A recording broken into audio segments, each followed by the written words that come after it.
Shalom. Seluruh parhalado dan pendeta HKBP Resort Tanjung Priok mengucapkan selamat hari Minggu bagi kita semuanya, Bapak, Ibu, dan saudara-saudara. Dan selamat beribadah di rumah. Sebelum kita mulai ibadah kita, marilah kita saat teduh. Kita berdoa.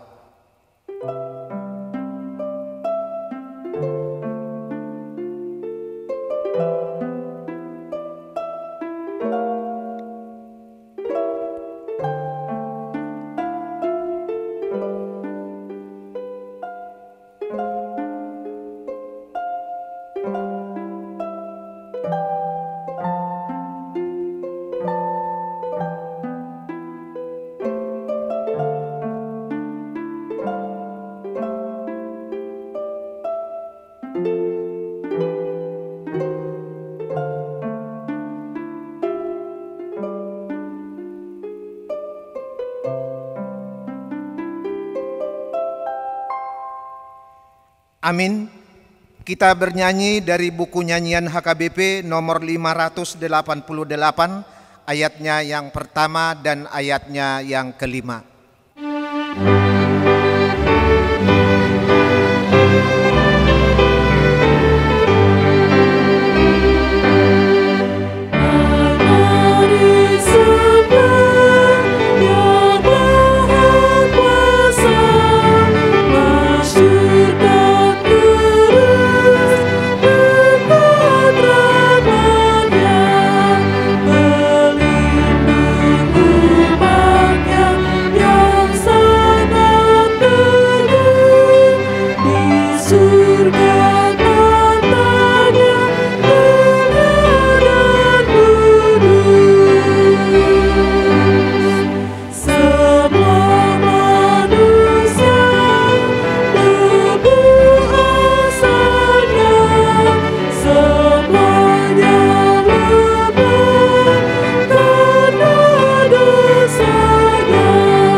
Di dalam nama Allah Bapa dan nama anaknya Tuhan Yesus Kristus dan nama Roh Kudus yang menciptakan langit dan bumi.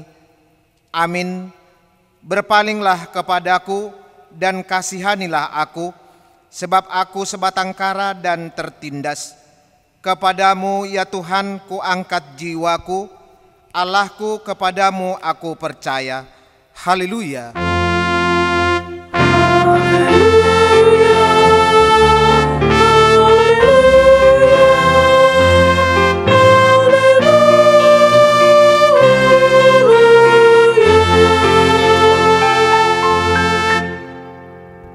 Marilah kita berdoa. Ya Tuhan Allah, Bapa yang Maha Pengasih, Engkau melihat dan mengasihi kami umat-Mu. Engkau tidak menunda, tetapi menyerahkan anak-Mu yang tunggal itu ke tangan orang-orang berdosa. Dia menderita aib dan nista, dan akhirnya mati di kayu salib. Tolonglah kami, agar kami tahan dan bertekun dalam penderitaan seperti dia, supaya nama-Mu bersama-sama dengan Tuhan Yesus Kristus dan Roh Kudus dipermuliakan. Amin.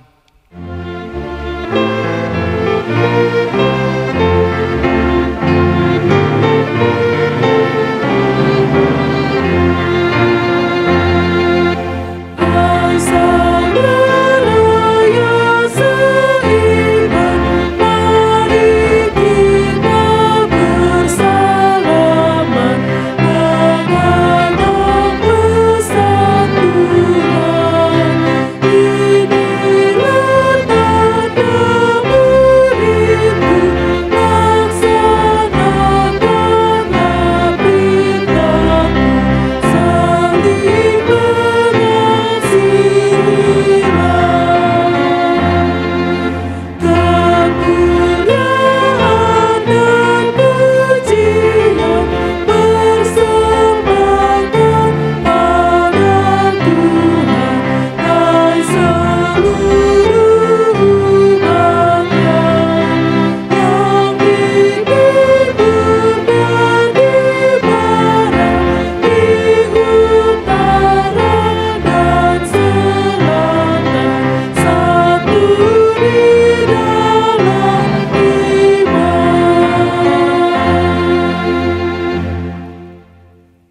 Marilah kita mendengarkan hukum Taurat yang ditetapkan pada hari Minggu ini, yaitu titah kelima sampai titah ke-10.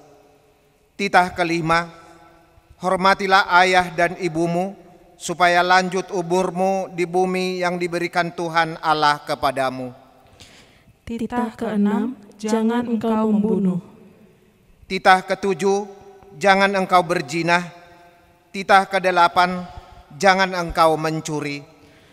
Titah ke-9, jangan mengucapkan saksi dusta terhadap sesamamu manusia.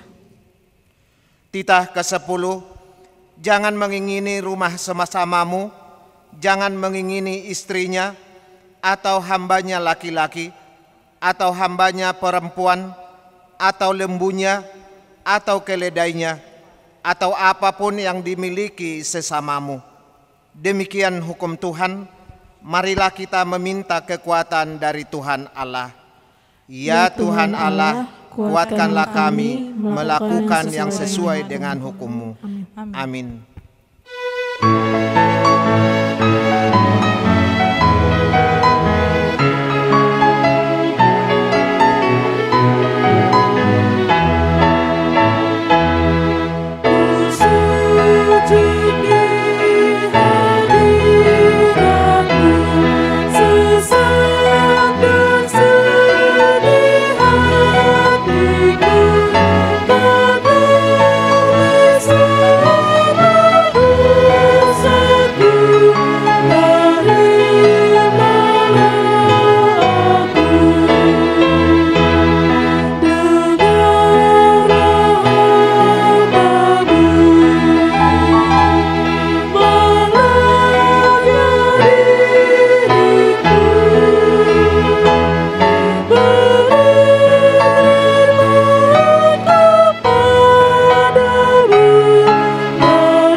Marilah kita merendahkan diri di hadapan Tuhan untuk mengaku dosa kita. Ya Tuhan Allah Bapa, Tuhan kami Yesus Kristus, Engkaulah Allah yang Maha Kuasa pencipta segala sesuatu. Engkau adalah adil menghakimi semua orang.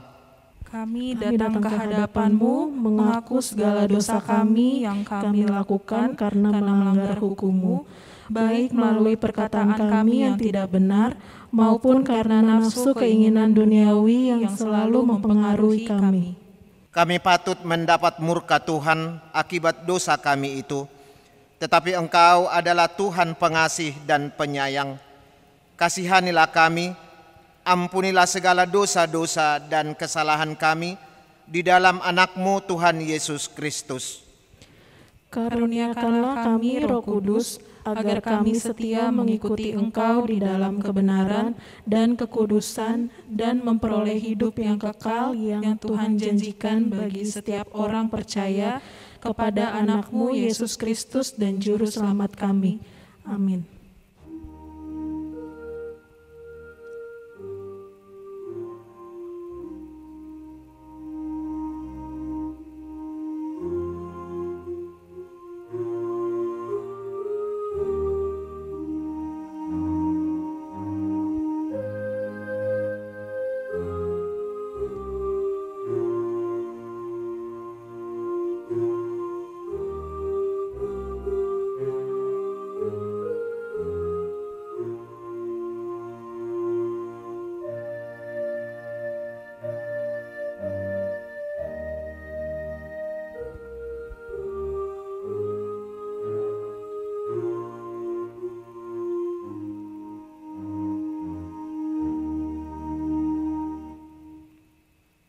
Marilah kita mendengarkan janji Tuhan tentang pengampunan dosa kita.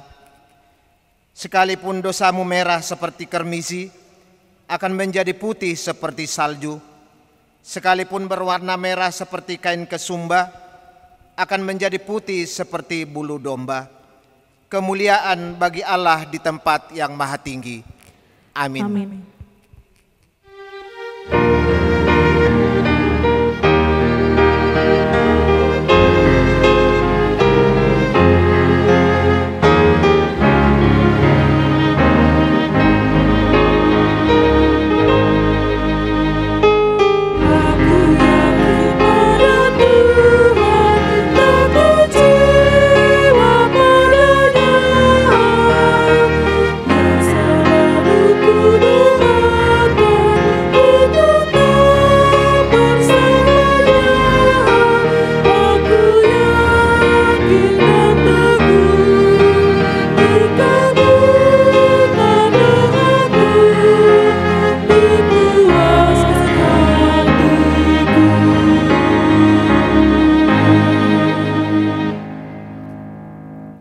Marilah kita mendengarkan firman Tuhan yang ditetapkan pada hari Minggu ini, yaitu Yesaya 55 ayatnya yang ke-6 sampai ayatnya yang ke-9.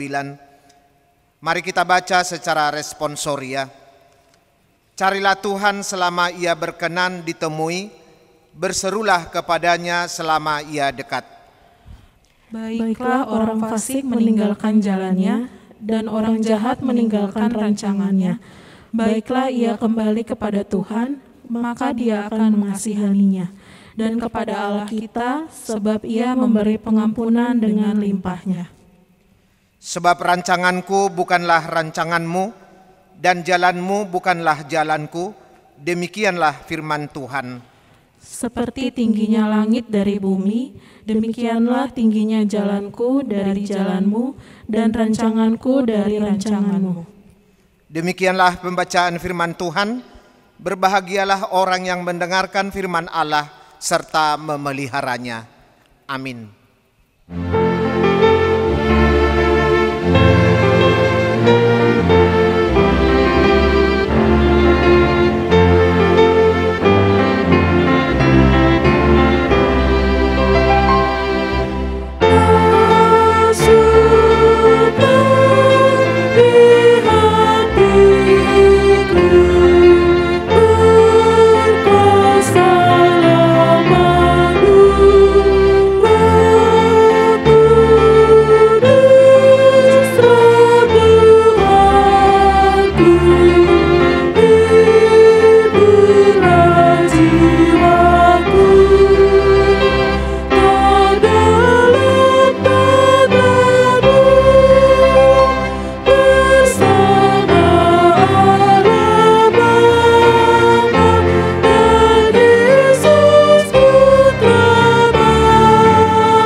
Marilah kita bersama-sama mengaku iman kepercayaan kita, sebagaimana teman-teman seiman di seluruh dunia, kita bersama-sama mengucapkannya. Aku percaya kepada Allah, Bapa yang Maha Kuasa, Khalik langit dan bumi.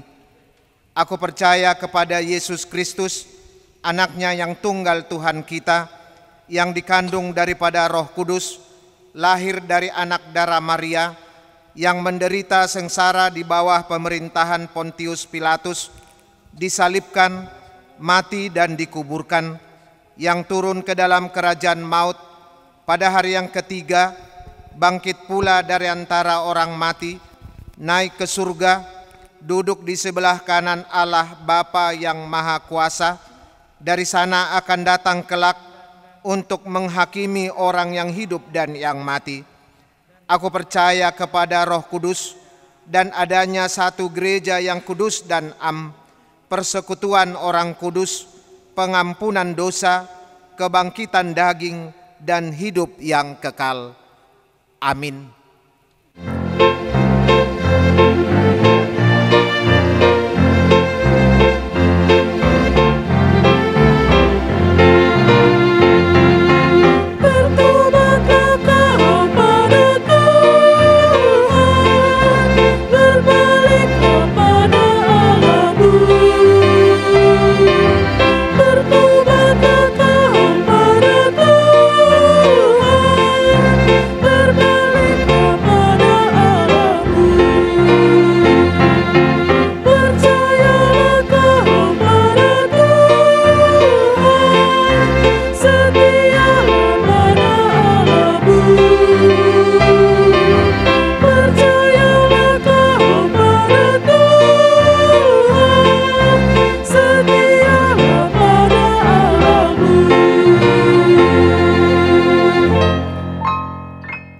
Kita satukan hati kita berdoa.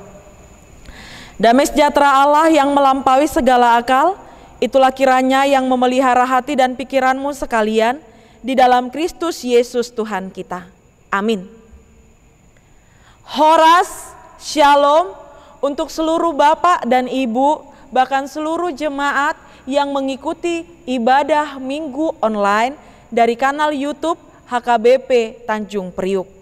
Firman Tuhan yang menyapa kita hari ini tertulis di dalam Lukas 13 ayat 1 sampai dengan ayat yang ke-9. Mari kita membacanya secara bersama-sama, demikianlah firman Tuhan. Pada waktu itu datanglah kepada Yesus beberapa orang membawa kabar tentang orang-orang Galilea, yang darahnya dicampurkan Pilatus dengan darah korban yang mereka persembahkan. Yesus menjawab mereka, "Sangkamu orang-orang Galilea ini lebih besar dosanya daripada dosa semua orang Galilea yang lain? Karena mereka mengalami nasib itu? Tidak. Kataku kepadamu, tetapi jikalau kamu tidak bertobat, kamu semua akan binasa atas cara demikian. Atau sangkamu ke-18 orang yang mati ditimpa menara dekat Siloam lebih besar kesalahannya daripada kesalahan semua orang lain yang diam di Yerusalem? Tidak. Kataku kepadamu, tetapi jikalau kamu tidak bertobat, kamu semua akan binasa atas cara demikian." Lalu Yesus mengatakan perumpamaan ini. Seorang mempunyai pohon ara yang tumbuh di kebun anggurnya, dan ia datang untuk mencari buah pada pohon itu, tetapi ia tidak menemukannya.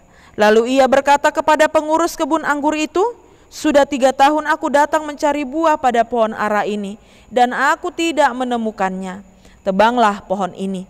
Untuk apa ia hidup di tanah ini dengan percuma?" Jawab orang itu, "Tuan, biarkanlah dia tumbuh tahun ini lagi. Aku akan mencangkul tanah sekelilingnya dan memberi pupuk kepadanya. Mungkin tahun depan ia berbuah, jika tidak, tebanglah dia." Demikianlah firman Tuhan. Bapak Ibu jemaat yang terkasih di dalam Kristus Yesus, ada sebuah kisah tentang sepasang suami istri. Suatu ketika si suami pergi ke dokter dan mengeluhkan tentang keadaan istrinya yang sudah tuli. "Saya harus berkali-kali berbicara kepada istri saya, barulah ia mengerti." Dan situasi ini membuat si suami merasa sulit. Bahkan dia sampai berkonsultasi ke dokter karena dia betul-betul merasa terganggu dengan keadaan istrinya.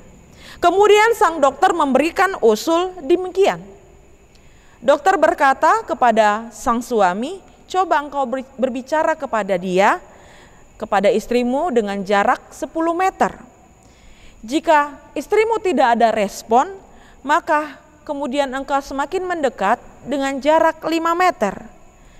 Supaya dari situ kita bisa mengetahui bagaimana tingkat dari ketulian sang istrimu.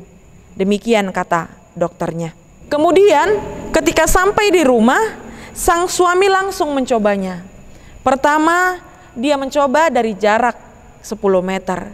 Dia bertanya kepada sang istri, "Mami, kamu masak apa malam ini?" Dengan suara yang keras, tetapi tidak ada jawaban dari pertanyaan yang diberikan kepada istrinya. Kemudian sang suami coba mendekat, kembali berbicara dengan suara yang keras, dengan jarak 5 meter, dan tetap dengan pertanyaan yang sama. "Mami, kamu masak apa malam ini?" Tetap sang suami tidak mendapatkan respon dari apa yang dia tanyakan kepada sang istri. Akhirnya dia semakin mendekat, tetap melakukan hal yang sama dari jarak 1 meter, tidak mendapatkan respon, sampai akhirnya sang suami berbicara langsung di samping telinga sang istri. Kemudian sang istri menjawab, "Sudah 4 kali saya menjawab pertanyaanmu. Saya berkata, malam ini saya memasak sayur asem." Bapak Ibu jemaat yang terkasih di dalam Kristus Yesus, ternyata bukan sang istri yang tuli, melainkan sang suami. Oleh sebab itu, sering sekali di dalam kehidupan ini kita menghakimi orang lain, merasa diri orang lainlah yang salah, yang perlu diperbaiki, padahal sesungguhnya diri sendirilah yang perlu dikoreksi. Bahkan zaman sekarang manusia sering menjadikan dirinya hakim yang paling benar terhadap sesamanya. Bukan lagi hanya lagu seperti yang dikatakan dunia ini panggung sandiwara. Tetapi sekarang sudah dapat dikatakan bahwa dunia ini adalah panggung penghakiman. Karena tidak jarang kita begitu peduli untuk mengurusi kehidupan orang lain. Selalu saja ada komentar miring negatif tentang orang lain. Ketika orang lain mengalami keberhasilan, kegembiraan, kesedihan, bahkan kegagalan sekalipun, selalu ada saja komentar negatif yang dikatakan atau yang diucapkan. Bahkan ketika di dalam sebuah situasi yang sangat sedang bersedih atau seseorang sedang berduka cita, yang seharusnya seseorang yang bersedih atau berduka cita itu dia mendapatkan respon, yaitu sikap empati. Kita turut merasakan kesedihan, kesusahan yang dialami orang tersebut. Tetapi itu tidak didapatkan. Ketika orang berduka, ketika orang susah, bukan empati yang didapatkan, yang diberikan, tetapi malah penghakiman. Bahkan tidak jarang juga ketika ada orang yang susah, kita bukan malah membantunya, tetapi kita semakin menambah kesusahannya. Kita semakin menambah kesedihannya. Bahkan sebagai contoh, ketika ada terjadi kecelakaan, sepasang suami istri meninggal, kemudian informasi tersebut didengar oleh tetangganya. Ada saja tetangga yang berkata, untunglah mereka mati, untunglah mereka meninggal. Mereka itu meninggal akibat dari kesombongan mereka, keangkuhan mereka. Bahkan begitu contoh-contoh yang lainnya yang mungkin sering sekali kita lihat, bahkan kita hadapi. Ketika ada orang yang sakit, kita bukan mendoakan dia supaya segera sembuh, tetapi banyak sekali komentar-komentar miring yang kita ucapkan. Kalau betul dia sakit, molotung toho, molotung tikos, ibana marsahid. Jangan-jangan sakitnya itu hanya dia buat-buat saja. Bisa saja komentar itu yang terjadi. Bahkan ada lagi yang berkata, itulah sakit yang dia terima akibat dari dosa-dosanya, akibat dari dosa orang tuanya, bahkan lain sebagainya. Banyak sekali hal-hal yang negatif yang kita tunjukkan bukan lagi empati, rasa prihatin, ataupun tindakan untuk membantu orang yang sedang kesusahan. Mengapa hal itu bisa terjadi? Karena banyak orang yang merasa kalau dirinya lah yang paling benar, kalau dirinya lah yang paling hebat, dan cenderung menyalahkan dan merendahkan orang lain. Bahkan banyak juga orang Kristen seperti orang Kristen Yahudi, seperti orang yang paling kudus, yang paling saleh, tetapi di dalam kehidupan sehari-hari sering mencemooh, penuh dengan intrik dan kemunafikan, keras kepala, dan hanya mau menang sendiri. Padahal sesungguhnya ketika seseorang mengkritik orang lain, kita kerap sekali tidak sadar bahwa kita pun memiliki kelemahan yang sama. Bahkan mungkin kita memiliki kelemahan yang lebih parah daripada orang lain. Ada kalanya apa yang kita tidak sukai dari orang lain, ternyata itu adalah sifat yang tidak kita sukai dari diri kita sendiri. Kita belum bisa mengatasi suatu kebiasaan buruk yang ada di dalam diri kita sendiri. Kemudian kita jengkel melihat sifat buruk yang muncul di dalam diri orang lain, sehingga kita memintanya untuk berubah. Oleh sebab itu, mari kita introspeksi diri kita sendiri. Mari kita mencoba melihat kekurangan diri kita sendiri. Akhirnya kita tidak lagi menghakimi, tidak menyudutkan atau menyalahkan orang lain. Seperti itulah Bapak Ibu jemaat yang terkasih yang terjadi di dalam firman Tuhan di minggu ini. Ada beberapa orang yang mendatangi Yesus dan mereka menceritakan tentang dua musibah. Yang satu karena kejahatan manusia, yaitu orang Galilea yang dibantai oleh Pilatus. Dan yang satu lagi tentang karena kecelakaan yang dialami oleh ke-8 orang yang meninggal karena ditimpa menara di dekat Siloam. Mereka bercerita kepada Yesus dengan nada mencela bahwa orang-orang yang menjadi korban ini itu akibat dari dosa-dosanya. Mereka berpikir bahwa orang-orang yang telah menjadi korban tersebut itu mendapat malapetaka akibat hukuman atas dosa-dosa mereka sendiri. Semakin besar dosa yang mereka perbuat, maka semakin banyak juga kesusahan, penderitaan yang akan mereka alami. Itulah pikiran, itulah tuduhan yang akhirnya dibantah oleh Yesus. Yesus mengingatkan orang-orang Yahudi, jikalau kamu tidak bertobat, kamu akan binasa dengan cara yang demikian. Seperti yang dikatakan Yesus di dalam ayat 2 dan ayat 3 dalam khotbah ini. Setiap orang bertanggung jawab atas perkembangan dirinya sendiri. Dan itu jugalah yang disampaikan melalui perumpamaan tentang pohon ara yang tidak berbuah. Ada saatnya setiap pohon dinantikan buahnya. Dan disinilah berdasarkan perkembangan apa yang dihasilkan. Itu yang dinantikan oleh pertumbuhan dari pohon ara tersebut.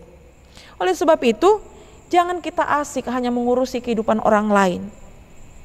Bagaimana kita punya untuk memiliki waktu mengembangkan diri sendiri jika kita lebih banyak waktu hanya untuk mengurusi kehidupan pribadi orang lain. Rasul Paulus juga mengingatkan bahwa setiap pribadi hendaklah bertumbuh ke arah Kristus dan berpusat hanya kepadanya. Di dalam Kristus kita hendaknya bisa mencapai kepada kedewasaan iman, pengetahuan yang benar, sehingga kita tidak mudah terikut-ikut oleh kebiasaan zaman yang salah saat ini. Terkadang kita menganggap kalau seseorang itu mati secara tidak wajar, maka pemahaman kita pastilah mengatakan itu dikarenakan semasa hidupnya ia jahat. Padahal asumsi tersebut tidak benar. Kalau kita mengingat bagaimana cara kematian, bagaimana para misionaris terdahulu meninggal. Mereka pergi menjadi misionaris, menyampaikan kebenaran firman Tuhan. Tetapi apa yang dialami? Mereka dibunuh, bahkan dagingnya dimakan. Apakah para misionaris ini juga mati dengan cara seperti itu akibat dari dosa-dosanya, kejahatan yang dia lakukan semasa hidupnya? Tidak. Asumsi seperti itu, itulah yang salah. Bagaimana cara kematian seseorang itu tidak berhubungan dengan baik atau jahatnya kehidupan seseorang. Bagi mereka, menderita dan mati bagi Kristus itu merupakan kehormatan dari Allah. Tuhan Yesus juga menegaskan bahwa orang yang mengeraskan hati untuk tidak bertobat itu akan mengalami kematian yang mengerikan. Tentu yang dimaksud Tuhan Yesus bukan kematian secara fisik, melainkan kengerian kematian seseorang yang tidak mau bertobat. Itulah penderitaan yang kekal yang harus dihadapi orang tersebut, orang yang tidak mau bertobat tersebut. Intinya, Tuhan Yesus mengingatkan kita bahwa hukuman Allah itu adil. Penolakan akan anugerah Allah yang telah diberikan kepada seseorang itu haruslah membuat seseorang itu hidup benar. Hidup jangan sampai di luar anugerah Allah. Karena hidup di luar anugerah Allah berarti tertutupnya jalan kehidupan. Tuhan Yesus memakai ilustrasi tentang pohon ara ini untuk menegaskan maksudnya. Pemilik kebun anggur tentu tidak berharap banyak dari hasil yang didapatkan oleh pohon ara tersebut. Bagaimanapun panen dari pohon anggur itulah yang lebih berharga bagi si pemilik kebun. Jadi pohon ara dibiarkan tumbuh di kebun anggur dan mendapatkan perhatian ekstra. Dan ini merupakan anugerah. Tadi dikatakan sudah berapa tahun dia tidak memiliki hasil. Diharapkan untuk ditebang, tetapi sepemilik kebun berkata, biarlah pohon ara ini dirawat, diberikan pupuk, mungkin tahun depan dia berbuah. Tetapi jika tidak berbuah juga, maka pohon itu akan ditebang. Di sini diberikan kesempatan, diberikan waktu, diberikan perhatian ekstra, diberikan anugerah Tuhan dengan harapan pohon ara yang sudah tidak berbuah selama ini diharapkan melalui perhatian ekstra tersebut bisa mendapatkan hasil yang baik. Oleh sebab itulah di tengah-tengah kehidupan kita, sesungguhnya kita diberikan kesempatan oleh Tuhan. Tidak seorang pun kita layak di hadapan Tuhan. Tidak saya, tidak juga Anda. Kita semuanya sama-sama orang berdosa dan pantas untuk masuk ke dalam api neraka. Ibarat pohon ara ini, kita sudah diberikan kesempatan, kita sudah diberikan anugerah untuk menghasilkan buah. Oleh sebab itu, khotbah hari ini melalui 2 perikop yang ada di dalam khotbah tentang orang-orang Yahudi yang menghakimi orang lain dan tentang perumpamaan pohon ara. Sesungguhnya mengajak kita untuk bertobat, untuk tidak menghakimi. Seperti yang tertulis di dalam Matius 7 ayat 1 sampai ayat 2. Jangan kamu menghakimi supaya kamu juga tidak dihakimi. Karena dengan penghakiman yang kamu pakai untuk menghakimi orang lain, ukuran itu jugalah yang akan dipakai untuk menghakimi diri kita. Melalui khotbah hari ini, melalui topik minggu hari ini, kita diharapkan untuk bertobat. Tuhan sudah memberikan kesempatan, memberikan anugerah. Selagi kita diberi kesempatan oleh Tuhan, mari kita pakai waktu, kesempatan kita untuk melakukan komitmen di dalam pertobatan yang sungguh-sungguh. Bertobat berasal dari bahasa Yunani, yaitu metanoia, yang artinya berbalik arah. Berbalik Allah itu 180 derajat. Mungkin selama ini kita berjalan membelakangi salib. Oleh sebab itu, mari kita putar arah kita. Berbalik arah 180 derajat, kita menghadap kepada salib Kristus. Mungkin kita belum sampai kepada salib itu. Oleh sebab itu, di dalam perjalanan menuju salib Kristus, marilah kita ingat komitmen kita. Tetap teguh di dalam pertobatan, hidup di dalam sikap yang benar sesuai dengan apa yang Tuhan kehendaki. Bertobat hingga akhirnya kita menghasilkan buah pertobatan. Pertanyaan bagi kita, sudahkah kita bertobat dan menghasilkan buah pertobatan tersebut? Ingatlah, jangan sampai hukuman Allah itu menimpa kepada diri kita. Amin, kita berdoa. Terima kasih Tuhan, Engkau masih menyertai kami. Khotbah ini mengingatkan kami untuk tidak boleh saling menghakimi, untuk tidak menyudutkan, untuk tidak menjadi hakim bagi orang lain. Tetapi kami boleh mengintrospeksi diri kami sendiri, melihat bagaimana kekurangan, kesalahan, dosa-dosa yang telah kami lakukan. Hingga kami boleh mengakui semua kesalahan dan dosa-dosa kami kepadamu. Dan akhirnya kami mau bertobat, meninggalkan setiap kesalahan, dosa-dosa itu, berjalan mengarah kepada jalan salib Kristus, supaya pertobatan yang telah kami komitmenkan itu menghasilkan buah pertobatan yang betul, yang sungguh-sungguh di dalam Tuhan. Berkati seluruh jemaat-Mu Tuhan, di dalam kehidupan mereka masing-masing, yang ada di dalam setiap harapan, kerinduan, yang selalu mereka serukan di dalam doa-doa mereka kepadamu Tuhan. Berkati mereka, supaya senantiasa harapan, semua keinginan mereka itu seturut dengan kehendak Tuhan. Tuhan kami Yesus Kristus, kami juga mau berdoa, berkati seluruh jemaat-Mu Tuhan, bahkan seluruh orang-orang yang mengikuti ibadah melalui kanal YouTube ini. Apapun tugas dan tanggung jawab mereka, apapun pergumulan hidup mereka, apapun kesusahan mereka, biarlah sesama mereka kami senantiasa boleh saling mendukung, saling mendoakan, saling membantu untuk meringankan setiap kesusahan hidup, apapun pergumulan hidup itu. Mampukan kami menjadi pribadi yang selalu mendukung, selalu mendoakan, selalu memberikan pertolongan, bahkan hal-hal yang positif kepada orang-orang yang ada di sekitar kami. Tuhan kami Yesus Kristus, kami juga mau berdoa, berkati Tuhan untuk seluruh jemaat-Mu yang dalam keadaan sakit, dirawat di rumah sakit, yang isolasi mandiri, bahkan apapun Tuhan perobatan yang mereka lakukan di klinik-klinik tradisional, yang mampu menyembuhkan mereka sesuai dengan apa yang Tuhan kehendaki. Berikanlah kesembuhan Tuhan kepada seluruh jemaat-Mu yang sakit. Kami juga Tuhan akan melakukan setiap aktivitas yang berbeda-beda dalam satu hari ini. Biarlah tiap langkah dan pekerjaan tangan kami itu menjadi kemuliaan bagi nama Tuhan saja.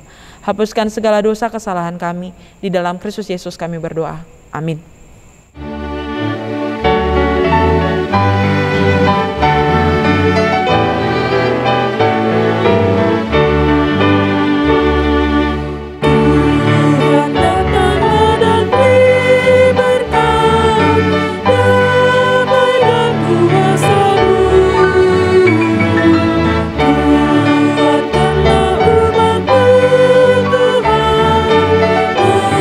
Melakukan firman-Mu.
Marilah kita berdoa untuk menyerahkan persembahan kita kepada Tuhan.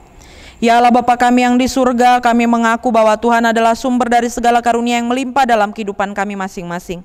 Sebagian daripada karunia itu kami serahkan kembali sebagai persembahan kepada Tuhan. Terimalah dan berkatilah persembahan umat-Mu ini, agar dapat kami pergunakan untuk pekerjaan dan pelayanan kerajaan Tuhan di dunia ini. Bukalah hati kami untuk mengenal betapa banyak berkat dan karunia yang kami peroleh dari Tuhan, supaya kami senantiasa bersyukur kepadamu di dalam nama Yesus Kristus Tuhan kami. Amin.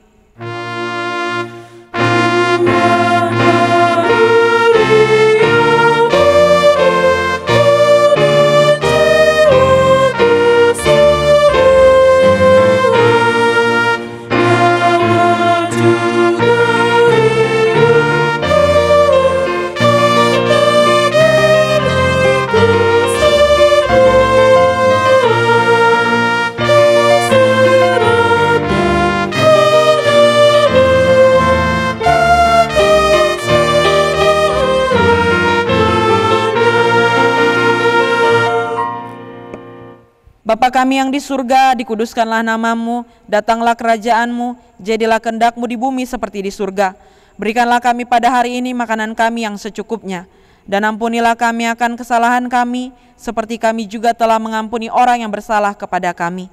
Dan janganlah membawa kami ke dalam pencobaan, tetapi lepaskanlah kami daripada yang jahat.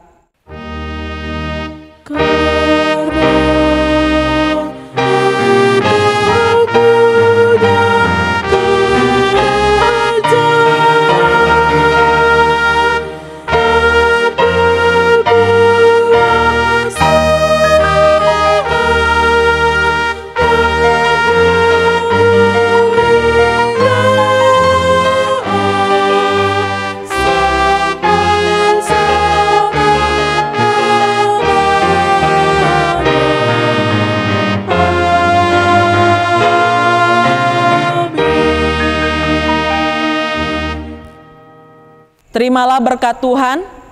Tuhan memberkati engkau dan melindungi engkau. Tuhan menyinari engkau dengan wajah-Nya dan memberi engkau kasih karunia. Tuhan menghadapkan wajah-Nya kepadamu dan memberi engkau damai sejahtera. Amin.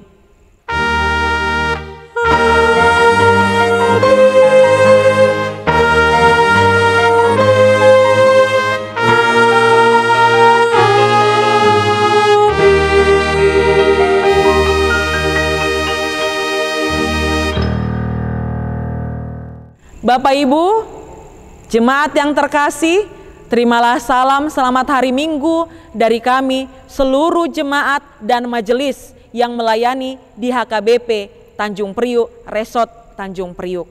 Sebelum mengakhiri ibadah ini, mari kita saksikan video singkat dari Panitia Malam Puji-Pujian Pencarian Dana HKBP Tanjung Priuk, Resort Tanjung Priuk. Horas. Saya Rita Butar-Butar. Saya Nani Simbolon. Saya Dorman Manik. Saya Willy Waisyotan. Mengajak saudara-saudara semua, khususnya Jemaat HKBP Tanjung Priuk, untuk hadir dalam acara musik konser penggalangan dana HKBP Tanjung Priuk Dengan tema biarlah segala yang bernapas memuji Tuhan. tanggal 2 April mulai jam 3 sampai selesai. Jangan lupa beli tiketnya. Mari, karena kursi sangat terbatas. dan ini kursinya kursinya terbatas. Supaya kita bisa bersuka cita memuliakan nama Tuhan dan kita ikut berpartisipasi. Jadi sampai ketemu tanggal 2 April. Bye, God bless you. Terima kasih, Tuhan Yesus memberkati. Shalom, Horas. Horas!